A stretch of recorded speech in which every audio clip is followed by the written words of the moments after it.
like adi to wa so like ele bi lo àwọn èmi ò ṣe àfà ẹ̀gẹ́ mi ṣe àfà ẹ sì yo nítorí ẹ kì í ṣe àfà ló yẹ kẹ́ jókòó kẹ́ nítorí ẹ ń ṣe àfà lè máa jókòó dẹ máa listen ṣe ń gbọ́ number 1 ṣe gba Quran gbọ́ ẹ gba Quran gbọ́ bẹ́ẹ̀ wá yìí ẹ gba Quran gbọ́ mo ṣe wò lè máa gba àmì tí bá gbàgbọ́ àmì tí bá gbàgbọ́ mi ni join mi ni sọ mi ìrètò tó sọ fún mi ni sọ fún mi ni mo ẹ sọ pé nǹkan tẹ́ ń kà ní àárọ̀ láàárọ̀ sister Aisha ìjọ ṣe sùn no o máa ń ka ní every morning báwo lẹ ṣe mọ̀ nǹkan tẹ́ ń kà ní every single day every morning. And listen to me. It's not that I'm not the one reading it. They used to do a reciting of each hadith every morning. In my check back Quran gbọ́. Sure now, sure. Ṣe wò ní mọ́ àbí? Yeah, sure. Ó yẹ ká kíní fún mi. Báwo mo máa confirm, mo náà fẹ́ confirm báyìí. Mo máa confirm, ó yẹ ká kíní. LB, ẹ̀mí wà bí wọ́n á debate pẹ̀lú Quran ni mo gbé wá. Mi ìbá yín ṣe debate ẹ̀ ká ṣe gba Quran gbọ́ ti kàdí sílẹ̀ kan ó yẹ ká Quran. Okay, like when drive the over here, so me was screen when you buy sọ̀rọ̀, me was screen when you buy sọ̀rọ̀ ne. Ẹ apá kò lè tó 2 seconds. Okay. Mo máa show view between wa fún highway mo wa. Ebi o ṣe mi sí Naija. So bi highway mo wa mi ko ibi tó ti ko park ẹni ya. Ẹ lókè gbà yẹn why ẹ dúró ṣe nǹkan tó ṣe ni pé ẹ má máa wá ibẹ̀ bí àké àwa jẹ́ pò kí kan.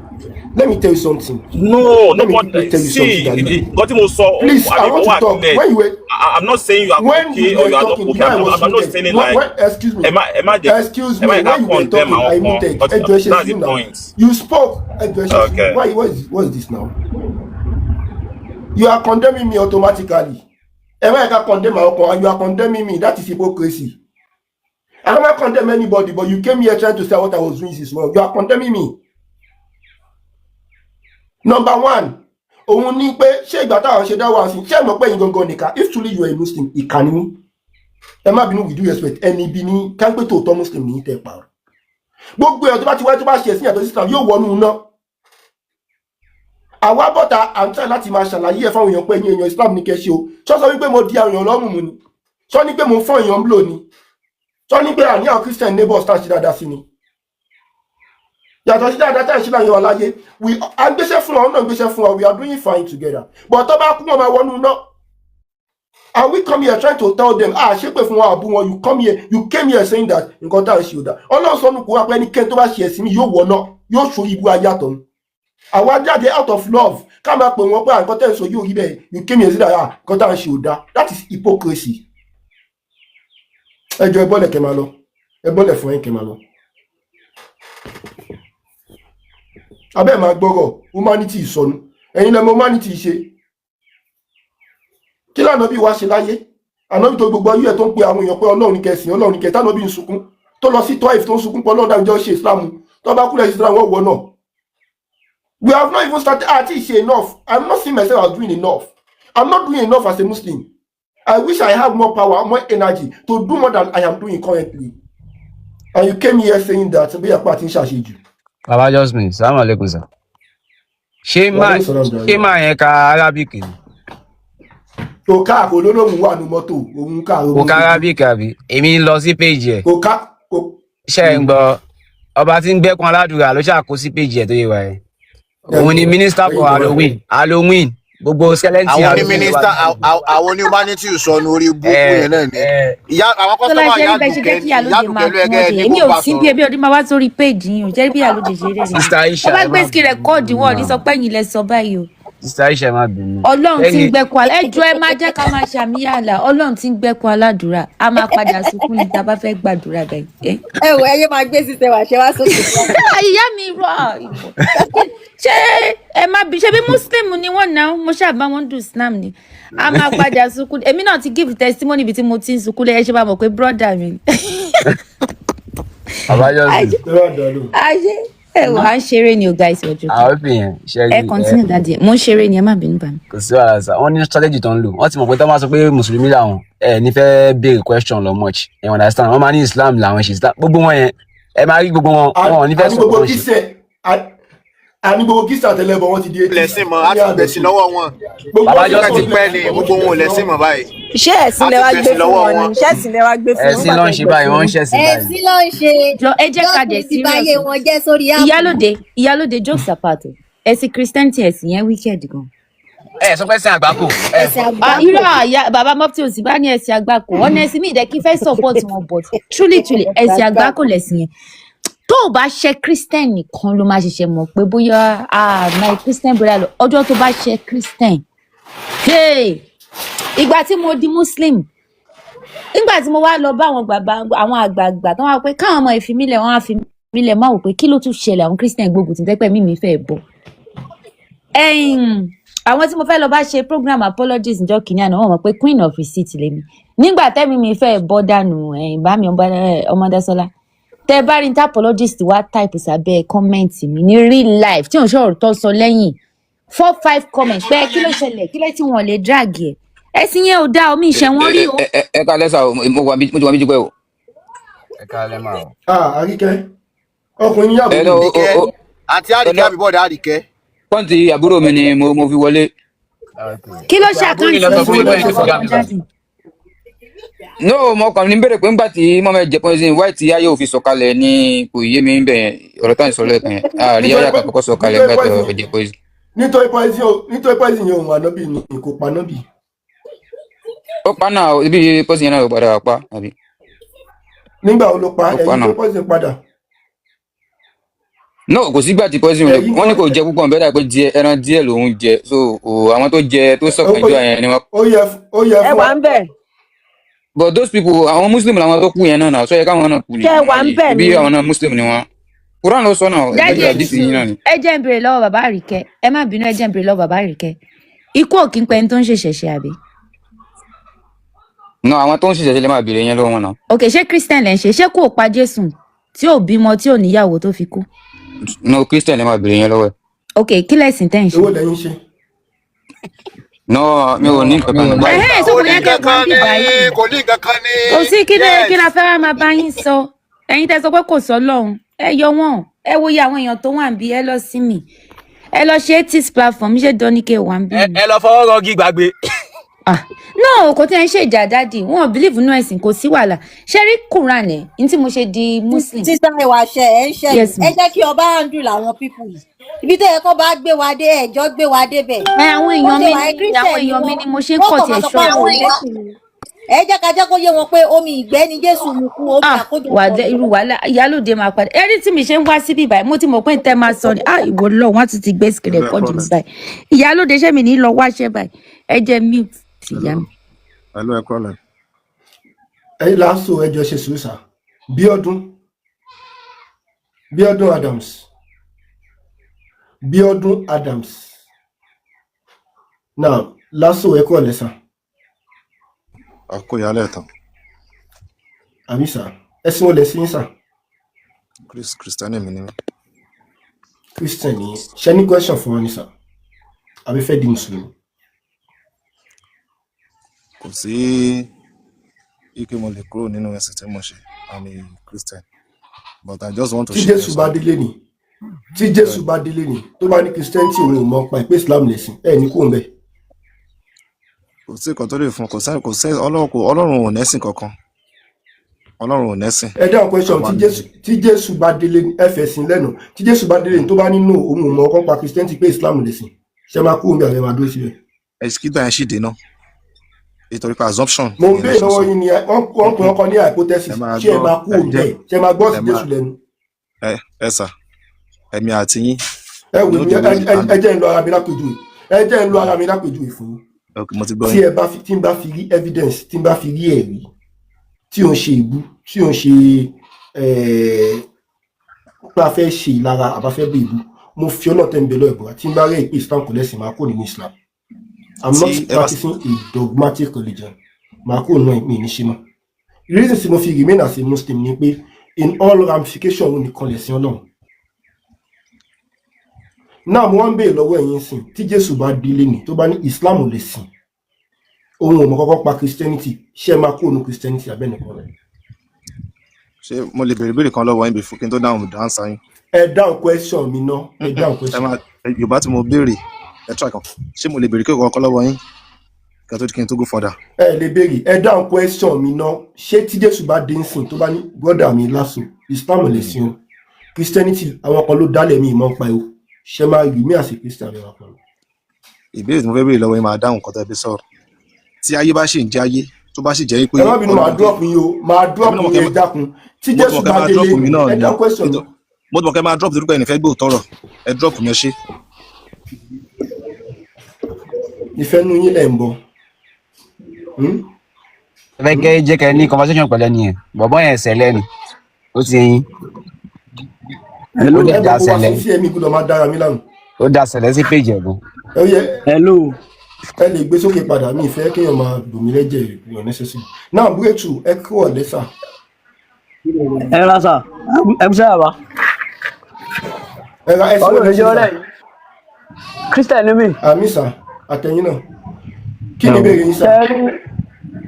ẹ ṣeun àná dààmú bàbá nǹkan àkéèsí kan fẹ́ pe gbogbo wa sí àti Christian àti Muslim ẹ má bínú o mi ò wá láti bu yín yóò mú táwọn Christian bá ń ṣe nǹkan mi kàn máa ń já sí báyìí bí màá sì máa sọ fún àwọn náà nìyẹn. ṣe rí lẹ́nu ayé yìí Ọlọ́run nìkan ni ló pé ẹ̀dá bákan náà jọ gbogbo wa. Islam náà pé àní Islam pé àṣẹ pásítọ̀ àṣẹ ẹgbọ́n mi ẹ ti ń ṣe yàtọ̀ sọ́lọ́run tó pé Islam ẹ̀sìn Ọlọ́run òun nìkan lọ́run tún pé Kùránì ọ̀rọ̀ Ọlọ́run òun nìkan ló tún pé gbogbo nǹkan tó kù ọ̀sán lẹ́yìn nǹkan tí mo dákọ̀. ẹ ṣeun bí ọ̀sà ojú tẹ́ ẹ fi wò ó àbí sà. dádì. bírèkì kí ló jẹ́ ṣe Islam kí ló dé tí ẹ ṣe Islam. sá ẹ ṣeun ṣe rí èmi ṣe méjì òjò ń bú Islam ẹni sùúrù ṣe méjì òjò ń bú Islam. kí ló dé tí ẹ ṣe Islam mi kí ló tẹ̀yìn ò ṣe di mùsùlùmí. mo fẹ́ sọ nǹkan fún yín sọ́kẹ́ yóò di Christian ṣẹ́gẹ́tì mo ní àwọn tó jẹ́ Christian tí ò ṣe ẹ̀sìn Ọlọ́run kí ni nǹkan tó fà tẹ́ ẹ̀ ṣe. bí tẹ́wàá ń pariwo kọ́ ẹ kí n máa fẹ́ fún yín ọmọ lásán ẹ̀ lè gbẹ́ni ẹ sókè padà. Mr. Legeli àbí kí ló gan-an Lasso Deco ẹ send the request padà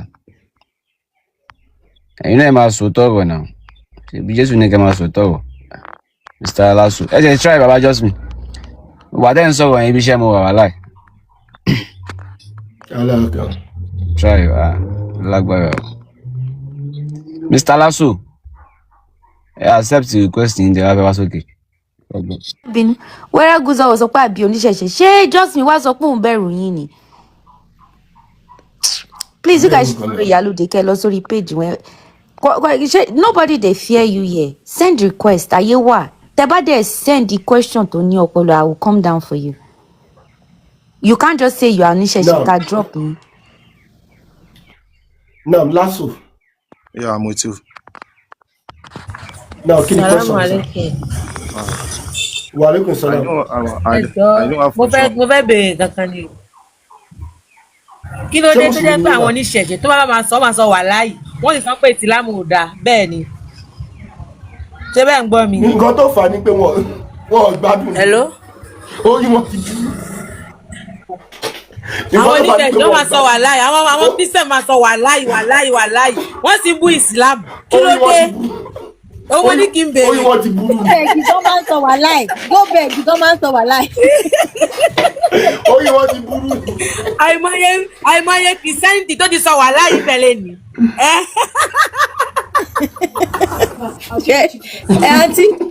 àǹtí tèmi tó pé ìbòlẹ́lẹ̀ ti wá ná.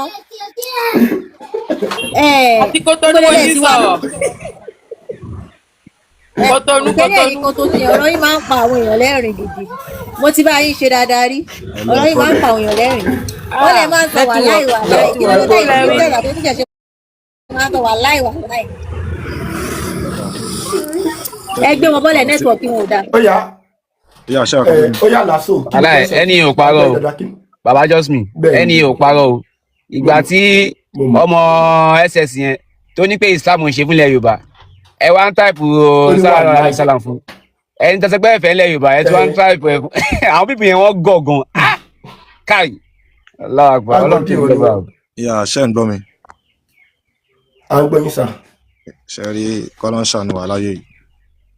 ìbéèrè tẹ béèrè lẹ́ẹ̀kan yìí pé tí Ọlọ́run bá azumi tí Ọlọ́run bá sọ yìí pé àbí Jésù bá sọ yìí pé kìrìsìtẹ́nì kì í ṣọ̀nà pé Islam ní ọ̀nà. wọn ni mo fẹ́ béèrè ìbéèrè kan lọ́wọ́ yín. There is a way of understanding human being.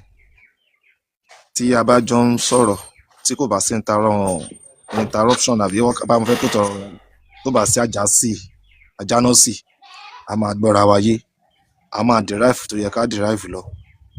ṣe rí èmi ní Paul ẹnìkan l'Apollo Ọlọ́run ní bomirin. I just want you people kẹ́ jẹ́ kí a wà nínú ìfẹ́ ti Ọlọ́run. Ìfẹ́ lọ́lọ́run fi dálé ayé ó bá àwọn áńgẹ́lì ẹ̀ àwọn àna àwọn ìsọmọgbé ẹ̀. ìfẹ́ lọ́lọ́run fi dá. bàbá wa aláṣọ kì í ṣèfẹ́ iyẹ̀pẹ̀ ni Ọlọ́run dá pẹ̀lú àṣẹ kì í ṣèfẹ́. Ọlọ́run lu àṣẹ báyìí ó dá kì í ṣèfẹ́. ṣe ti gbọ́ lásò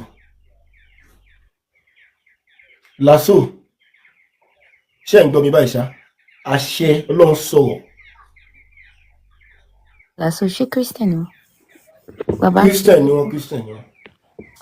Èmi fẹ́ béèrè lọ́wọ́ pé tí n bá sọ nǹkan bíi 10 táwọn Christian ṣe fún mi lórí app bí wọ́n lè bẹ̀ wọ́n fún mi on my behalf tá ló bá mi yọ bàbá mi ẹni tó lè ṣàánú life mi.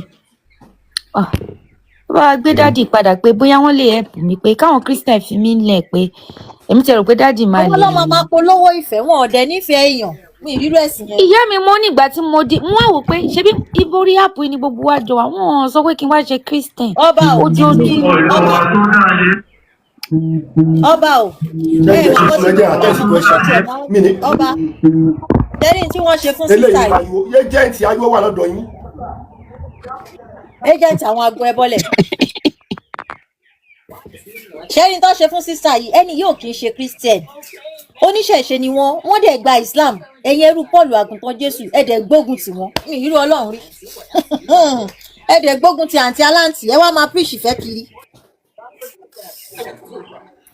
tó bá jẹ́ pé now Big Joy Islam wá gbọ́ láti fún wọn lépè jẹ. no trust ẹ̀yin tí Big Joy Bíọ́dún Adams ṣe ń gbọ́ wa Bíọ́dún Adams ẹ ọmú tara yín Bíọ́dún Adams ẹ ọmú tara yín ẹ ra sà ẹ sún ọlẹ ṣe sà. ara sà ẹ kú iṣẹ́. Ọlọ́run ló ń ṣiṣẹ́ sà ẹ sún ọlẹ sí sà. ṣé ẹ gbọ́ mi báyìí. à ń gbọ́ yín dáadáa ẹ sún ọlẹ ń ṣe sà. mùsùlùmí ni mí. ok sà ṣe fẹ́ fún wa kọ́ ni àbí fẹ́ advice wa àbí ẹ fẹ́ béèrè question. kẹ́rí máa ń gbọ́ ètò yín gan ilẹ̀ máa ń gbọ́ àwọn ètò náà káàkiri bẹ́ẹ̀ mo realize pé mùsùlùmí ni mí o tẹ́bí mi náà dẹ̀ ṣe òní mọ̀ ṣe ara sàn. I based in Ireland tó jẹ́ pé environment àwa Muslim ó ti overwhelmed so many people because iṣẹ́ tí Muslim ṣe láti ilẹ̀kùn ṣe kiri ẹ ti ọ̀rọ̀ sàn. nígbà kan lẹ́ẹ̀kan táwọn ìyá wa ń sọ pé táwọn ọkọ bá ń sọ̀rọ̀ wọ́n máa ní wàhálà ìtàlá kiri kan kẹrí that word alone àwọn èèyàn ti lose mọ́ àtàwọn àti oníṣẹ̀ṣe o àti Christian àti odò because àti miss pọ̀ iṣẹ́ tí Muslim ṣe àbí Islam ó ti overwhelm gẹ́gẹ́ bí ṣe sọ ó ti overwhelm everywhere fáwọn èèyàn ti use the word so it's not a new thing táwọn èèyàn bá sọ ẹ̀sọ́. number 2 ìkan tí mo realize pé ṣé ní gbogbo àtàwọn àbíbí mo rí pé ẹni làákà yìí gan-an wà láì but to me nígbà tí mo wá realize pé ṣé ní ìwé yẹn because ṣe mọ̀ gbígbà yẹn náà tẹ́ pé irú èmi yìí tẹ̀lé pé ohun tí wọ́n ka kùn án báyìí táwọn ìjọba ohun àwọn aláàjì àkàmọ́ Olúwa ṣe send request. ẹ̀ ń gbọ́ mi àwọn aláàjì kàmá àgbọ̀nyẹ bí question yín kíá. so tó bá ń sọ̀rọ̀ bẹ́ẹ̀ yẹn so a ti use mọ̀ ogun nǹkan bẹ́ẹ̀ bẹ́ẹ̀ mọ́ realize pé nísìn nowadays ojú àwọn èèyàn ti expose àwọn èèyàn ti kàwé wọ́n ṣe gbẹ̀ ṣẹ́rí Arabic yẹn tó bá kọ́ ń dà yẹn àwọn understand ẹ̀ bẹ́ẹ̀ táwọn èèyàn a ti ń kà á ti rí gbogbo ẹ̀ mọ́ realize pé bẹ́ẹ̀ ìwà yìí sìn mo rí pé ẹ nílà ká ìbò. ẹ máa sọ pé ẹ̀yin ẹ má kó wa pọ̀ èmi understand ẹ̀. náà mo kàn sọ ní ìdájí ẹ má kó wa pọ̀. so mo realize pé bẹ́ẹ̀ ṣe wà ẹ gbọ́n gan ẹ dẹ̀ nílà káyọ̀ gan Ọlọ́run bless yín bẹ́ẹ̀ ṣe ẹ fi pé bóyá a wà vulnerable pẹ̀lú tí bá sọ pé bóyá tá bá sọ pé òkè Muhammed bóyá wà tá bá sọ pé ọmọ yìí kò ní nǹkan ọmọ yìí kò tó yẹ pé iṣẹ́ ọmọ tẹ́ bá ní nǹkan Kùránì náà sí Ọlọ́run tẹ́ bá sọ pé jù bí ìbá sọ kìíní kan òun náà ló sọ pé ẹ filẹ̀ òun náà ẹ má interject méjì sọ Bíọ́dún Adams òun náà ló sọ pé Muhammed ló sọ pé wọ́n sọ pé òun sọ pé tẹ́ bá wo tẹ́ǹgbà yẹn ojú dúdú gan tẹ́ bá ní ká fi Muhammed ìwé èèyàn kan sí ẹ jẹ́ ká fi èèyàn kan wíbẹ̀ ká tó bóyá bíi Tinubu yẹn tẹ́ bá sọ pé yẹn ń lo power fáwọn èèyàn tó dẹ̀ wà lórí èdè òṣèlú bẹ̀ bí ṣe rí Muhammed sí nígbà yẹn ni so anything tó bá sọ tẹ́ bá bẹ̀rẹ̀ wáyé ìsìtẹ́ bá fẹ́ sọ̀rọ̀ sí kò sí nǹkan tẹ́ fẹ́ sọ out of Quran náà lè máa lò tẹ́ bá ní kẹ́ sọ̀rọ̀ sí bóyá kẹ́ sọ anything aside from Quran lè ti máa. mo máa sọ outside Quran ó yẹ ṣe sùúrù ó yẹ ṣe sùúrù lẹ́yìn tó fà balẹ̀ gbọ́ ẹ máa gbọ́ ẹ̀jẹ̀ ńlá ṣé tẹ́ bá ń sọ̀rọ̀ ẹ ti sọ̀rọ̀ Bíọ́dún ẹ ti sọ̀rọ̀ ẹ jẹ́ kí n sọ̀rọ̀ mo ti try fún yín gan-an. àló níbi tí mò ń lọ sẹ́ a ní kẹ́ ẹ sọ ẹ ti sọ̀rọ̀ for time now mi ì fẹ́ drop yín ẹjọ́ tó lọ ẹ ṣe sùúrù ọ̀rọ̀ tẹ́ sọ ẹ̀yin lè máa rò bí ìgbà pé bóyá ẹ fẹ́ bèbú bọ̀ wà láì ẹ̀kọ́ wà nù kọ̀tẹ̀ sọ màá dẹ̀ fẹ́ ẹ̀kọ́ ẹ̀yọ nítòótọ́ ànábì yẹn tó bá lọ jẹ́ pé kì í ṣànábì Ọlọ́run kọ́ bọ̀ kí ni nǹkan tó fẹ́ gain kí ni gain ànábì Muhammad sallallahu alayhi wa sallam tó fi mú Islam wá nínú Islam nígbà tánábì wáyé kì í ṣe bóyá ó live luxurious life nígbà tánábì wà láyé àwọn ọba Rome àwọn ọba Persia ń jẹ ìgbádùn ayé ànábì ò jẹ ìgbádùn ayé Umar ibn Khattab àni ó lọ sí ilẹ̀ Rome lọ́jọ́ kan wá padà ó wáyé ànábì Muhammad sallallahu ó sùn lórí ẹní àwọn ẹní onígi ànábì wá dìde ìlà tí wá fà sí ara àwọn ìwà tó máa ń fà sí ayẹyàn tó bá sọ yẹn nìyẹn Umar wá bú sẹ́kún ó ní ìwà ànábì mo ṣe ń bọ̀ láti Persia ni mo rí àwọn ọba bẹ́ẹ̀ ń lu ọlá ìwọ lẹ́tọ̀ọ́ kó lọ lájú wọn lọ ànábì ní ṣọ́wọ́ ti yẹ ni nílé ayé yìí àdàbí arìnrìn àjò ni ta fẹ́ gbàbẹ̀ kọjá àgbọ́dọ̀ lóbẹ̀ gẹ́gẹ́ bí ilé sallallahu alaihi wasallam kánípà lọ́bí àwọn ọ̀rọ̀ tí ò ní fact ẹ má sọ ẹ sọ story ni ojú ti là kí n just me mo like yín gan ẹ dẹ̀ sí là. ojú ìwọ yóò ti là o ojú ò ti là ara o. ẹ yé sùn Abíọ́dún ẹ bá farabalẹ̀ tẹ́ bá ní kí ni evidence máa fún number one láyé lẹ́nìí gbogbo ọba tó lu ayé lẹ́nìí ẹ fún wa lu ọba kan tó lu ayé bá nàbí ṣe lu ayé tí ó wà extravagance nínú ọlá tí ò lu ayé pẹ̀lú ọlá àwọn ròyìn ànábì látọdún yìí ṣàfi ọlá ròyìn ànábì. ẹ jẹ́ n sọ̀rọ̀ ẹ má mú tù mí ẹ fún wa ní ọba ìlú kan nítorí ẹ̀yin kó sí mi lẹ́nu mo fi ń lára balẹ̀ kẹ́ sọ̀rọ̀ bọ̀ ẹ̀yin kó sí mi lẹ́nu ẹ̀ ń ṣẹ́ láti rọ́bìṣì nǹkan tí mo sọ no problem it is allowed now mo fẹ́ fún ilé example ẹ fún wa ní èèyàn kan ẹ má kí n drop yín o ẹ fún wa ní èèyàn kan báyìí péré tó lu ayé gẹ́gẹ́ bí ànábì ṣe lu ayé tó wà ní ipò tánàbí wa tó wà lu ayé bá ànábì ṣe lu ayé ọba èèyàn kan nílùú ayé ẹ fún wa lẹ́yìn kan. ẹ jẹ́ kí n sọ ọ̀kan ṣẹ́ni gbogbo èyí tẹ̀yìn sọ ẹ̀ kàn fara dùn lóòótọ́. nǹkan tó ń bẹ ẹlẹ́yìn ni kò dáhùn Bíọ́dún nǹkan tó béèrè lọ́wọ́ ẹ̀ kò dáhùn. tó ń tẹ fẹ́ sọ yín tó fẹ́ wá dálẹ̀ ló fẹ́ sọ fọ́lọ̀ mi kó wá àbí máa tán láìfù lálẹ́ kó wá sọ rọ́bìṣì ọ̀rọ̀ wá gbọ́ rọ́bìṣì ọ̀rọ̀ ọba máa bá yín ṣe pé kí ni kò fẹ́ gbọ́n tẹ fẹ́ sọ yín tó fẹ́ máa sọ ló fẹ́ máa sọ. wá ní ojú òun sí la ìgbọ́dọ̀ ti travel day tó jọ ìgbà. ọba ilé yóò lè gbọ́rọ̀ sí ilẹ̀ nẹ́jà fún jẹ ó já rárá ojú ẹ̀ ò là kankan ẹ̀yin tẹ́ ẹ̀ mọ̀ kankan tó jẹ́ kó lòdò ní ilé má sọ pé fọ́lọ̀ mi kó wá jọ ìmí lálẹ́. kí ló ní ẹ kún fún dáadáa o lè sọ̀rọ̀ bíbá yìí máa mú tù ìlú ní láàká yìí. ìmọ̀wó ló ní ẹ mọ̀ ṣẹlẹ̀ ìmọ̀wó ló ní táwọn ò ní ẹ̀kọ́ wo ló kọ́ tá a kọ́ social life ló ní táwọn ò ní kí ni kọ́ tó wá sí nínú ayé tá àti. dádì ẹ bèrè lọ́wọ́ pé kí là ń pè lóòṣà. King Johnson ló fẹ́ da ọ̀rọ̀ lẹ̀ kó lọ ni kò fẹ́ jẹ́ kẹ́ sọ̀rọ̀. Abíọ́dún fọ́lọ̀ mi kó wá gbẹnu sí máìkì lálẹ́ fọ́lọ̀ mi. Báwo lẹ ṣe jẹ́ kó ó ti lọ. òun ló drop. ó ti drop. òun ló drop. mo kí yín o mo rò pé kí mi àti bọ̀dá yín kájọ ní conversation kéré ni mo rò pé láti sí àárọ̀ tẹ́tí ṣe program yẹn ṣé wọn notice ni àbí dáká ẹ̀ wọn ẹ má bínú ẹjọ́. tí àìdí irọ́ ẹ̀yin lẹ kọ́kọ́ lé wọn lọ bọ́ ṣe rí yín wọ́n ti mọ̀ pé jagun láti dé wọ́n mọ fàdà wọn. ọdún yẹn dáká ẹ̀ wọn ò sọ fún wọn ó máa ń bi wọ́n pé ṣé mùsùlùmí ni wọ́n ni àti pé christian ó látàárọ̀ tẹ̀sí wà bí kọ́kọ́ báyìí fi muslim wọlé sí wa lára pé mùsùlùmí lò. àṣọ wèrè ń bí but at the long run wọ́n rò pé bóyá káwọn gbé wèrè yẹn wọlé kí á lè báwọn tètè ẹ̀ tó bá fẹ́ wá ya wèrè lọ sí ilé yín kọ́kọ́ ó délé yín àwọn bíi ó mú ọ sùn ó bẹ̀rẹ̀ láti gba àwàtàwà bí báyìí. Jésù sójà ẹ̀ tó kó mọ́ wà síbẹ̀ wá máa kú èrè lẹ́tọ̀ with empty score. Very answer with empty score kò sọ́pọ̀lọ́ lórí ẹ̀ ẹ lọ wo profile rẹ̀ orí rẹ̀ ti dàrú Abíọ́dún gbèdéwó.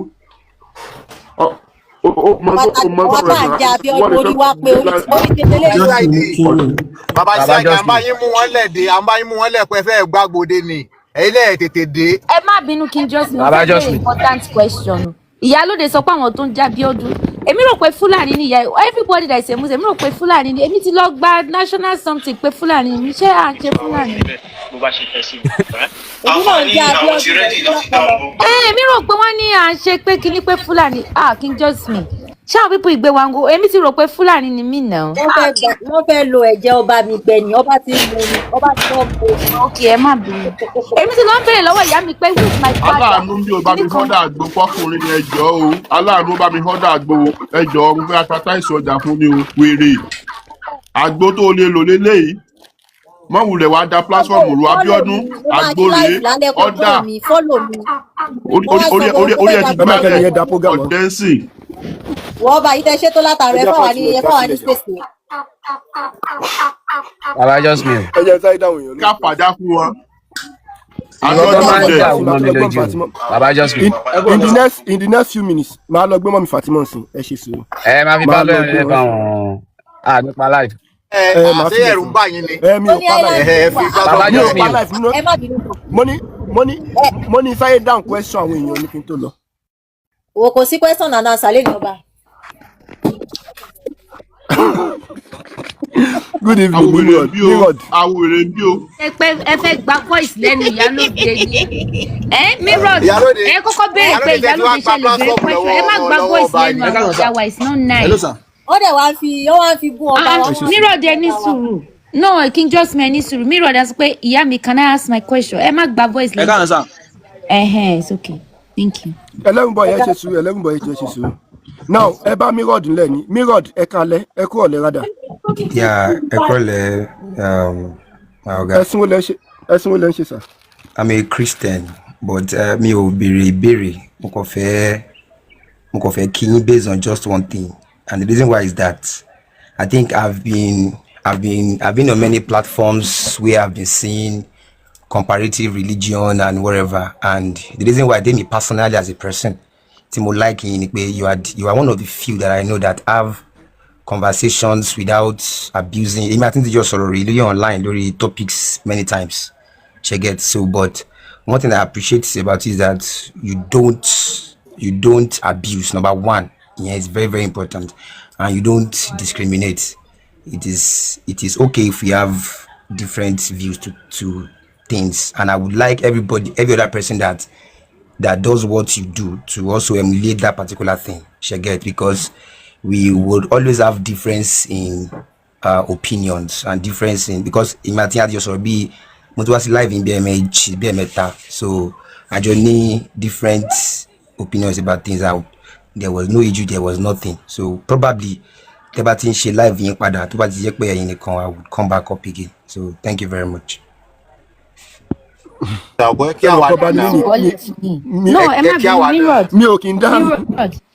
Mirod. Ṣẹ́rí gbogbo nǹkan tá à ń ṣe. No, ẹ mọ nǹkan tí mo fẹ́ sọ fún wọn. No, ẹ mọ nǹkan tí mo fẹ́ sọ fún Ṣẹ́rí Ìyálóde tó wà bíbá ẹ̀. Olówó burúkú ni bó ṣe wà yẹn. Ó kàn máa ń ṣe social media ni. Ẹ̀yin ló dùn mí jù, wọ́n ní orí Ìyálóde lẹ̀. Wọ́n lè mọ discriminate. Ìyálóde no, bá mi Àyùbù àwọn ọmọ yín ni. Bàbá Mirod, ṣé kí n sọ nǹkan fún yín? Gbogbo nǹkan tá à ń ṣe. Kódà mo like King Just Me tó jẹ́ pé àwọn kan mọ̀. Ṣẹ́rí mo fẹ́ lè sọ pé wọn ò mọ àfún tíyàwó wọn mọ̀ tán bá débi báyìí tó bá bá yín sọ̀rọ̀ gbogbo wa máa mute ni. Everything everybody is doing is for the love of the religion. Nobody senior anybody. Ntí Islam fi beautiful nìyẹn. Mọ́ṣáláṣí tèmi ti ń kírun tó máa ń pè moshood the mosque I go. Mi ì tí pàdé Nigerian kankan bẹ̀ and we are all one. So all that we are doing for King Justin kò sẹ́ni tọ́lọ́hun ò ṣe fún. Ẹ̀yin náà lọ wo page Ìyálóde, kì í ṣe pé a fi proud or something. 75k follower kò easy. Ọmọdásálá tó wà bí this now is real account. Me myself, I came here because of one of my follower. Kò ní up to 200 follower. Nọ́ni àwọn orí ẹ lọ́dọ̀ King Justin mo ní èmi ò like wàhálà ni because èmi ò lè rí kí n má sọ. Wọ́n ní irú àwọn ní ìdí mi bí mo dẹ̀ torí wọn mo dẹ̀ wá síbẹ̀. We are all equal. That's the beauty of Islam. Tó bá jẹ́ pé torí èmi Ìyálóde àbí any of us that one be all the men here ṣe nígbà Islam gbogbo wa máa drop fún yín. That's the beauty of any sùúrù daddy ẹ̀yin lẹ bẹ̀rẹ̀ question. Tí Islam ṣe kan ìwọ ní compulsory the first time tí máa lọ sí mosque pé kí n lọ pray. Allahu Akbar ẹni tó máa kọ́kọ́ kọ́ mi níbi mo ṣe máa ṣe everything because mo gba Islam lọ online wá sú mi pé mi ṣe online what's the physical representation? Ó dẹ̀ miss irun ẹ̀ because of me. Tó jẹ́ pé kì í ṣe pé wà nù Quran ó kàn rí mi mo jókòó sẹ́yìn in my corner. So tó bá jẹ́ pé torí wa lẹ̀ ṣe nígbà Islam gbogbo wa pátápátá la máa drop fún. Is that your reason, my darling? Because me I will leave. And I can promise you every Muslim brother and sister here will leave for you so there will be just two of you. If it's true from your heart, you don't need that's your reason. I just hello madam, can you hear me please? Yes sir. Okay, so you don't need to leave like I've already said like okay, do you want us to just meet? What do you want? When King Justin is having his life personally, I will come back again. I don't need show myself and no, he said he wants to go and pick someone. So I know he'll be back. So no, I know he will always do his life again. So 20 minutes. One now, Chetty Bob. 1 hour only 15-20 minutes. So yeah, continue. Please, nobody needs to leave. Please. I will come back to it. Nobody needs to leave, please. Alright, no problem. I always come. Thank you very much. No problem. Thank you for the acknowledgement. Thank you. You're welcome. Thank you for the acknowledgement.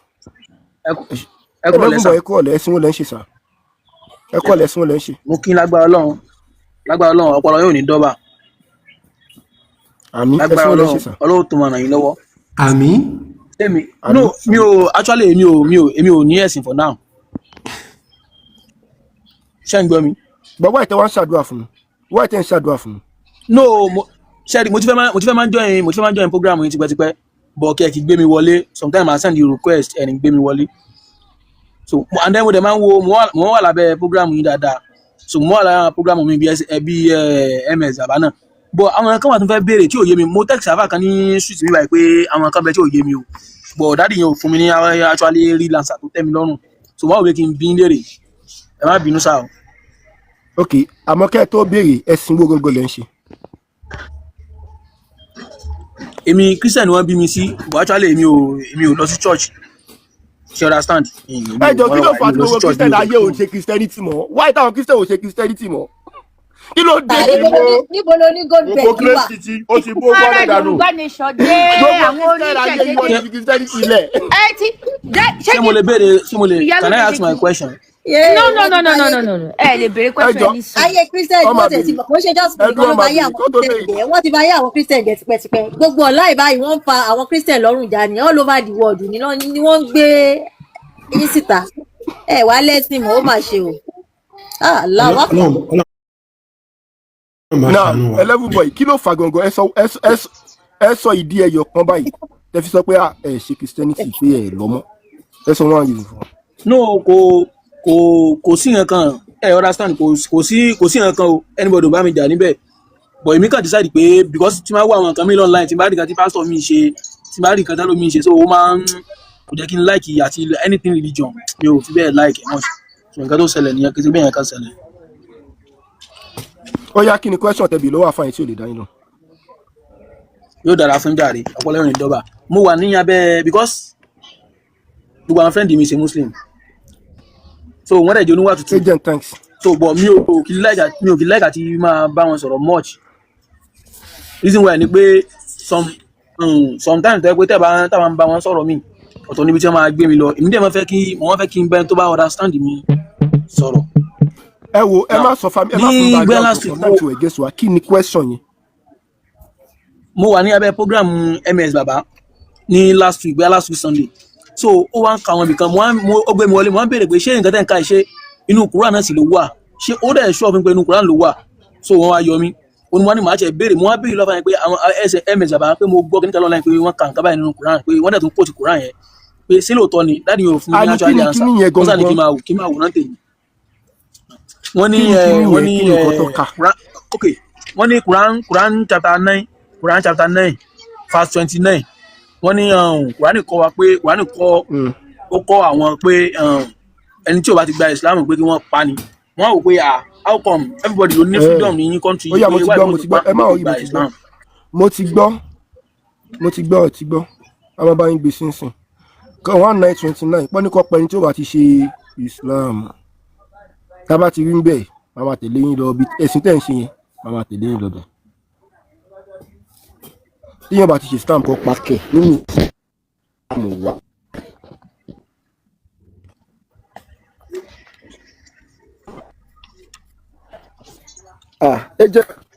ẹ máa jẹ́ fi wọ́n sí gé wẹ́bí ṣe mí léṣe kẹ́ èmi nìkan tán ẹ ṣeun o èmi nìkan tán alábàá tí mo ṣà ń dán àti wédú mi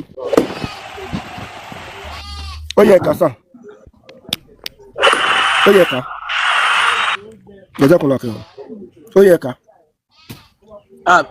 báyìí mú gíláàsì wá mi ì rí ara ẹjọ́ kọ́ mọ̀ ẹ bá mú gíláàsì wá. ẹjọ́ kọ́ báyìí mọ́.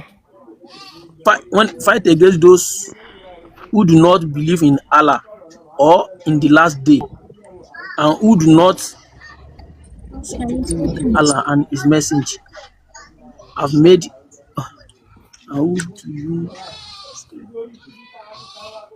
Kà sókè wá tó ń lọ. ẹ bá mi sọ̀rọ̀ lọ sókè. Ẹ tún kà láti bẹ̀rẹ̀. Ẹ má bá wọn kà ìjọ, ẹ má bá wọn kà kẹ́yìn kan má bá wọn kà, ẹ kà sókè mú gbọ́n. ẹ bá mi sọ̀rọ̀ lọ sókè ni. ẹ bá mi sọ̀rọ̀ lọ sókè. Ẹ láti bẹ̀rẹ̀. No, mo ń kà, mo ti kà, ó ń yé mi, mo fẹ́ nǹkan ní mẹ́fà yẹn bẹ́ẹ̀, mo ti ní bá mi sọ̀rọ̀ lọ sókè ni. Kò yé àwa, ẹ kà ká máa gbọ́, ẹ tún bẹ̀rẹ̀ kẹ́kà. Ṣọ́ drop ẹni yẹn àbóhùn ló drop ààrẹ ẹ jẹ́ ń gbé sókè padà. Ó drop ààrẹ. Ẹ bá ń gbẹ́ nìyẹn kí ló kọ ẹ̀ náà ẹ dáhùn kí ló kọ ẹni yẹn náà. 11 boy. Kí ló kọ ẹni yẹn 11 boy. Mo ti send invite sí yín padà ẹ máa bọ̀ lókè padà. 11 boy mo ti send kíní yẹn sí yín padà o. Ẹ máa bọ̀.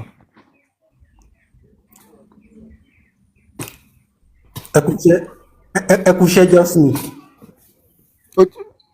Boy ò gbọ́ wọn ò ká débẹ̀rẹ̀ no ẹ fún one time now ṣe báyé wà everything with proof nobody lives forever tó bá di ọ̀la àwọn èèyàn máa wò pé kí ló ṣẹlẹ̀ kí ni proof ẹni sí rẹ fún 11 boy anytime bóyá network bá mi roll ní ẹja power tap 11 boy o ìyálóde ṣé kí n gbá fọ̀ṣẹ́ jáde 11 boy o irọ́ ẹ̀jẹ̀ kan wà bí. 11 boy ti kú omi báyìí o kò sí nígbà yẹn mo ti sá lọ nígbà tó bọ́lé wa ibẹ̀ mo send invite tí ó sá lọ ẹ jẹ́ wá kà kí n tú fáwọn èèyàn nítorí àwọn ẹlòmíì tí kíní yẹn rújú mọ́ lọ́wọ́ ibi tá à ń ka yìí Suratul Tauba àyà 29 ẹ̀wù nǹkan tó wà ń bẹ̀ ọba mi ní fight against those who do not believe in Allah or in the last day and who do not consider unlawful what Allah and His messenger made unlawful and who do not adopt the religion of truth from those who were given the scripture. Fight until they give the jizya willingly while they are subdued. Ẹtì ní báyìí fight tó ń sọ yín báyìí òun ni tax jizya yìí tax ni wọ́n ń pè owó orí gẹ́gẹ́ bẹ́ẹ̀ ṣe mọ̀ pé àwọn ìjọba local government àwọn náà máa ń fight against ẹni tí ò bá sọ kódà criminal offence ni kéèyàn má sọ tax ní Nàìjíríà mo dẹ̀ bí pé lamẹ́ríkà náà téèyàn bá sọ tax criminal offence ni ní ìsínbẹ̀ òbọ̀ òmùsùọ̀ owó orí nílùú ẹ̀sìn Islam àyè wà fún ẹni tí ò ń ṣe mùsùlùmí láti gbé nínú ìlú ẹ̀sìn Islam àmọ́ àwọn olówó wọn àwọn ọlọ́lá wọn àwọn working class wọn wọ́n máa san táàkì gẹ́gẹ́ bẹ́ẹ̀ ṣe mọ̀ wípé wọ́n pè wọ́n kọ́ ní war against indiscipline wọ́n pè ní why war against indiscipline kò ń ṣe pé eléyìí ò ń ṣe physical fight like that kí àwọn èèyàn máa sọ ní Nàìjíríà there was a time tó yẹ pé wọ́n ti ṣọ́ọ̀bù mi rí but àwọn èèyàn máa wá tán máa ti ṣọ́ọ̀bù àwọn èèyàn wípé wọn sọ táàkì fún local government ní ọ̀dọ̀ mi tí mo ní àdúgbò mi tí ṣọ́ọ̀bù mi wà She understand. So wọ́n bá wọn jà ní ó yẹ wo ìtumọ̀ jizya mi báyìí. Ẹ wò ó nìyí. A task required of non-Muslim, exempting them from military service and entitling them to the protection of the Islamic State. Ẹ ti rí báyìí. Tax tí wọ́n máa sọ mẹ́pọ̀ wọ́n máa ti ṣọ́ọ̀bù pa wọ́n máa ti ilé ẹlòmíì pa nítorí kò sọ tax, land use charge wọ́n máa ti pa. They are fighting against offenders. Ìyẹn ò mí pé physical war. So nínú ìlú ẹ̀sìn Islam ẹni tó jẹ́ working class tí ò ń ṣe mùsùlùmí ó lè gbé bẹ́ẹ̀ àmọ́ wọ́n máa san tax. Àwọn mùsùlùmí dẹ̀ wọ́n máa san nǹkan tó ń pè ní zakat. Àwọn mùsùlùmí tó jẹ́ ọlọ́rọ̀ olówó wọ́n san zakat ní ọdọọdún kò dẹ́ ṣoṣooṣù o ọdọọdún ni o tó ti yé yín. So ìdáhùn ibẹ̀ yẹn nìyẹn. Nǹkan tí a fún ọ ní pé ó ní fight ó ní until they give the jizya títí tó máa fi máa san táàsì títí tó máa fi san táàsì ó ní pé tó bá san táàsì ẹ ní láti gbógun tì wọ́n mọ́. So ohun nìyẹn kò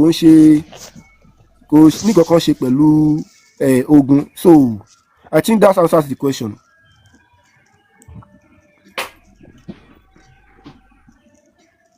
Ẹ ṣé gan.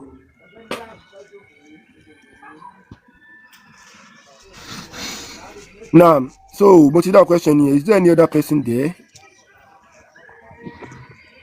Agent Wash, Era Saima, Binish Musuni, sir. Ẹ kọ́ lẹ̀ Mùsùlùmí ni. Ẹ kọ́ lẹ̀ aláàpọ̀ mo ìpẹ́ dagi ewé dúgbò mi lẹ́ẹ̀kan yẹn ni ẹgbẹ́ ti bà mí. No, accusation, yeah, kúṣẹ́. Yeah, so ẹ má bínú, I just want to be brief story ibi tẹ́ ń lọ. Actually, mo ti fẹ́ make a contribution sí nǹkan tí àwọn èèyàn sọ níbi pàtì policy. Now, nǹkan tí mo kọ́ ni pé anybody tó bá ń tẹ̀ láti study Islam tó bá wo from a neutral ground ó máa understand wípé ẹni tó poison ni ànábì ó fẹ́ fi ṣe test ní sálà lọ́wọ́ sọ́dọ̀ fi ṣe test ni, and the test is not for him to survive that test, it's for him to fail. So passing that test itself ló signify wípé òjíṣẹ́ Ọlọ́run gangan ni. So now tiebreaker ti wà already, òun nìkan kọ́ ló jẹ oúnjẹ yẹn àbẹ́ran, àwọn tó dẹ̀ jẹ wọ́n kú lẹ́sẹ̀kẹsẹ̀, ànábì náà jẹ́ ń bẹ̀. So nǹkan tó fi lè mú kánábì kú lẹ́sẹ̀kẹsẹ̀ yẹn ó ti pass test ẹni tí ó gbé tó poison ẹran kalẹ̀, which is the test. So if tánábì bá ń padà make reference pé nígbà tó di tó wà lórí sick bed kò matter mọ́ as at that time, because the main purpose of the exam is for you to pass as at then, as at that time when the test is going on. So gbà tó fi test yẹ kalẹ̀ ọgọ́gán ànábì pass ẹ̀. So every other thing àwọn yẹn symptoms ni ẹni tó bá ní malaria ń sìn lára symptoms tó máa rí ó máa rí ẹ̀jẹ̀ kárí gbogbo ẹ̀. So tẹ́ni bá sọ pé orí ń fọ́ mi o nígbà tó wà lórí sick bed kò mí pé orí fífọ́ yẹn gan ló pa. So reference to symptoms ọ̀tọ̀ ànábì kàn try láti make a reference. In fact ó yẹ kó tún jẹ́ better understanding if anybody tó bá ń kà ní wípé ó jẹ poison yẹn ní tòótọ́. Nǹkan tí mo fẹ́ kí ẹ̀wọ̀n pé ọ̀tọ̀ ní wípé kò jẹ́, ká ní pé Ọlọ́run bá ànábì ò bá jẹ rárá àti rárá àríyànjiyàn máa wà ní èní kò jẹ́ ni torí ẹ̀ ni kò ṣe kú, ká ló bá jẹ́ ni ó máa kú get bọ̀ ó jẹ́ still náà kò tún ní any effect lára ẹ̀. Àwọn tó dẹ̀ jẹ́ nígbà tó náà jẹ́ iná àwọn náà kú lẹ́sẹ̀kẹsẹ̀. So ẹni tó bá ń ṣà láti lò yẹn gẹ́sì pé nǹkan tó pa ànábì ni ó ń sọ pé ẹni yẹn kò wà logical nìyẹn. So kọ́ńtò yẹn pé tó bá lọ́pọ̀lọ́ tó bá ń rorí ó máa rí wípé this is what he's trying to point out. Tí wọ́n bá jẹ́ ọ̀kan tó dẹ̀ filẹ̀ níkùn mi pé mo jẹ́ kínní yìí ó yìí pé tòótọ́ ló jẹ́ nǹkan tó wá jẹ́ yẹn ṣó ní effect lára ẹ̀, tí wọ́n bá ti ní effect lára ẹ̀ yẹn ló pass the test yẹn tọ̀tọ̀ àwọn tó jẹ́ bíi tiẹ̀ náà wọ́n kú. Because mo rí pé for most people, most of our anybody tó bá yẹ kó wá wà curious about religion especially when it comes to Islam, part ibẹ̀ yẹn náà ó máa ń jẹ́ bí a little bit confusing then tó bá jẹ́ bí somebody that just trying to become a Muslim or tó bẹ̀ pé last point tó fẹ́ tó kó tó máa fi jẹ́ Muslim nìyẹn máa fẹ́ lò láti fi confuse you when it comes to religion wípé a Jewish person poisoned him and he died out of it because of the things he said and àwọn ọkọ bẹ́ẹ̀. So you can try láti traditional explanation here. Yes, so thank you very much. Now, futuristic.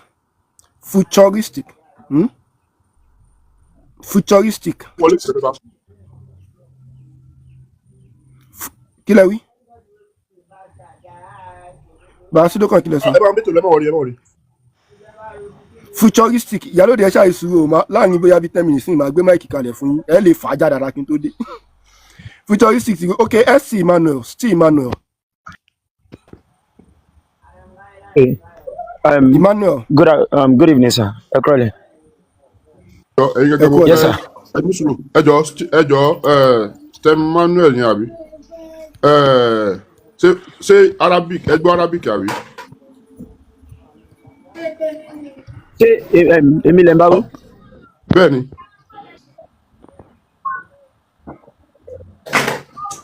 Mo gba Arabic o. Ṣé tẹ bá rí Arabic tí wọ́n bá kọ́ lẹ́sẹ̀ lè kà á? Wọ́n ti bọ́lẹ̀. Wọ́n ní pé GCR yẹn pé bẹ́ẹ̀ ti explain rẹ̀. Wọ́n ní bẹ́ẹ̀ ti explain GCR yẹn pé kì í ṣe bẹ́ẹ̀. Mo wá fẹ́ kán bá a ṣàlàyé ló yẹ kí n béèrè ẹ má bínú. Nítorí ẹ̀ gan mo ṣe gbẹ́ nìyẹn sókè. Nítorí ẹ̀ mo yẹ gbé sókè. Mo mọ̀ pé nǹkan tó máa fẹ́ mẹ́nu bà nìyẹn. Ìyálóde ok mi bẹ jẹ́ ń gbéyàn kan wá sókè kí n dẹ́nu ẹ̀ náà kí n tó máa.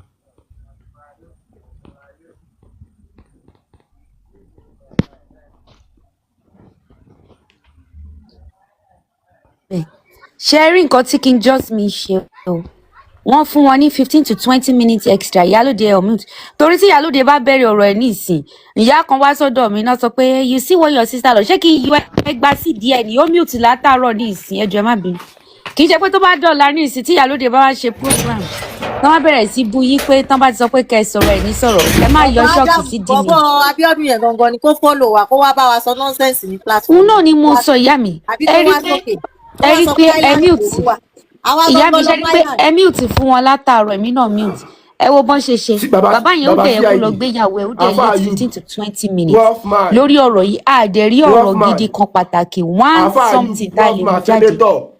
Mo fi ètò lẹ́yìn lódì ní next 30 minutes ẹ fà á já ẹjọ́ nígbà yìí máa bọ́ ọkọ̀ má dà yín nù. Kò sí wàhálà ìyá àdùkẹ́ wà níbi ìyá àdùkẹ́ wà níbi kò sí wàhálà. Máa mo wà nígbà mo ń jẹ́ yín. Ṣé Muslim ní ní àbí èwo? Muslim ni mí. Torí mo ti rẹ́ pé mo ti. Ṣẹ̀rí àná ni mo tó join ní àná yẹn náà ni mo tó rí gbogbo kíni tí MS bàbá tó ń sọ yẹn àná yẹn náà ni mo tó rí. Ẹ máa sọ pé Musiliu ló ń jẹ́. Musiliu ṣẹ̀rí nǹkan tí mi máa ń gbọ́ tẹ́lẹ̀tẹ́lẹ̀ ni pé school is a scam. Èwo ni ẹ̀sìn kan tó wà tó jẹ́ scam. Tí school bá jẹ́ scam á jẹ́ pé expectation wa ta expect lẹ́yìn school ló fail ta fi rò pé ipe scam ni ipe àwọn tí ó ṣáà lọ sí school wọ́n ṣáà ń lówó pé scam ni. Èwo wá tún ni religion ipe ẹ̀sìn kan jẹ́ scam. Tí ẹ̀sìn kan tó bá jẹ́ scam á jẹ́ pé ẹni ó ti kú ó wá jí padà wá pé ó ti wá dọ́run ó ti dọ́run mọ́tọ́